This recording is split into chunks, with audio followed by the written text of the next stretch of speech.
Howdy folks, your Princess ChaoticAyana here. You are all beautiful and it is so good to be back from hiatus. Now, you may notice there are a few little differences around here, with me as well. But no, we've changed the lighting, the sound should be a little bit more improved, as indeed hopefully is the lighting. But I need your help. Let me know, do you prefer how this sounds? Do you prefer how this looks? Is the microphone too distracting? I'm a little bit concerned about that, but I don't know. You guys tell me how you feel in the comments section. It would be really appreciated. Let's get on with the review. We are going to be taking a look at the medium this week. Just to let you know, this review will contain some visual spoilers, but it will contain no story spoilers in the review itself. Let's get on with it.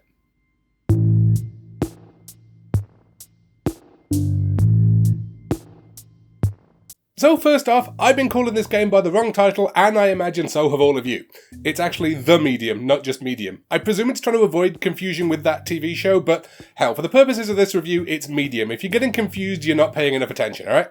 Medium is a third-person horror title that comes to us from Bloober Team and not Blooper Team, which is what I said the last 3 takes. They are the guys that brought us Layers of Fear and Observer, which is a game we're going to get to on here someday. The studio described themselves as psychological horror games, and that's about as nebulous as that dreaded action-adventure genre description, but it does fit the bill here. So you play the game as Marianne, a spirit medium, and you guys get no prizes for guessing that, incidentally. You get a mysterious phone call to go to this kind of government-run vacation lodge. It's kind of a very World War II feeling type thing. And also, you get no prizes for guessing that it was abandoned under mysterious circumstances. That is something that must be said up front. There is not much going on with the plot here that honestly you won't have seen done before. But it's done very well here, and it is superbly performed. Kelly Burke as Marianne especially deserves some praise, especially for managing to monologue for the game's entire 6 to 8 hour runtime. Only once did she make me think about the Wonder Years. And that is a reference a whole bunch of you are not going to get. Quick content warning for you guys actually, because the game doesn't seem to contain one, unless I just totally missed it. The middle part of the plot deals closely with the sexual abuse of a child.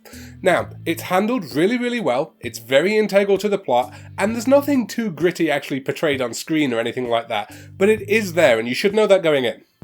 Actually, while we're on the topic of stuff you should know about, jump scares, the fart jokes of horror movies, am I right?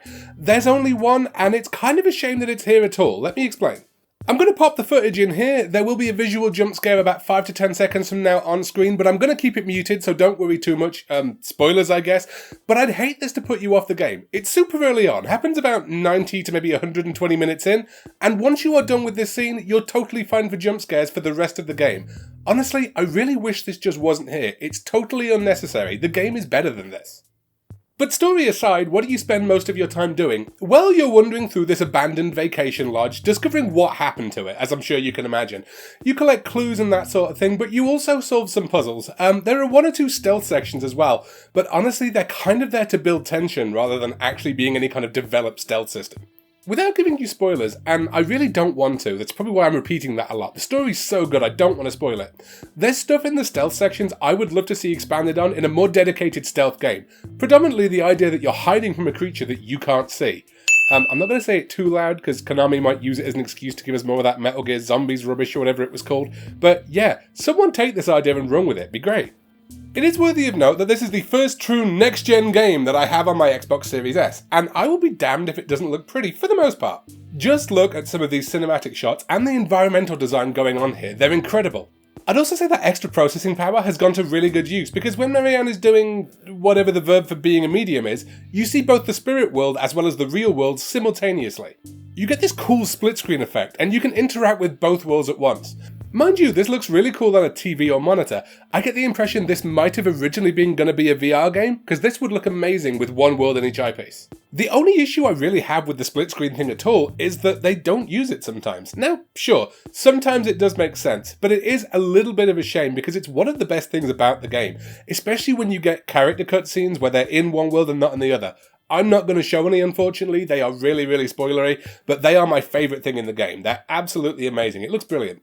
Now, unfortunately, on the graphical side of things, there are a couple of downsides. For one, this character who you play as briefly during a flashback, his run animation looks like something from the PS2 era. It's terrible. Also, a couple of performance issues, which I'm told are not unique to the Series S. People have had them on PC as well, and they are in really odd places. These wide-open establishing shots that I absolutely love, they run totally fine. But then look at this small enclosed space with nothing happening in it, and look at the frame rate. It is very peculiar, and took me out of the game a little bit. Those are my only negatives though. To get back onto the positive, I love the detail in both of the environments, especially this little Stephen King reference here. My favourite story as well, I love that kind of thing. So I mentioned that puzzles are the primary form of gameplay, and that's something that Bloober Team have had trouble with in the past, especially in the first Layers of Fear. How have they fared this time? Did they learn anything? It seems they did. The puzzles are pretty good, actually. None of them are too difficult, but the concepts, especially early on, are pretty interesting.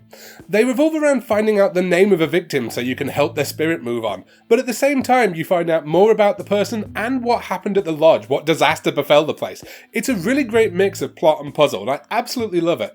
It's actually a shame when later on we get down to some of the bog standard move the water level in the room type puzzles. Now unfortunately there was one of those incidents where I had solved a puzzle but the game decided I hadn't. I was trying to find out a character's name and I'd figured it out, but the game decided I hadn't done every single step in finding it out. Only happened the once, so it's a little bit harsh to mention, but yeah, I absolutely hate when that happens. It's the kryptonite of puzzle games. A final negative point, there were one or two glitches. This one particularly I do feel needs mentioning. My spirit and real world selves completely desynced from each other. I didn't even know this wasn't supposed to happen originally. I had to reset the game to get them synced up and working properly again. It did only happen the once, but sadly it was towards the end of the game and it really did kill off some of the drama for me. Which is a shame because while staying entirely spoiler free, I love the actual ending to the game. It is extremely well done and extremely well written. In fact, those are the phrases I'd associate most with the medium. Well written and well done. There's nothing here that's going to set the world on fire, admittedly, but it's a great game, and although I've been kinda harsh more because of the places of the glitches than the severity, once those are taken care of, I would absolutely replay this.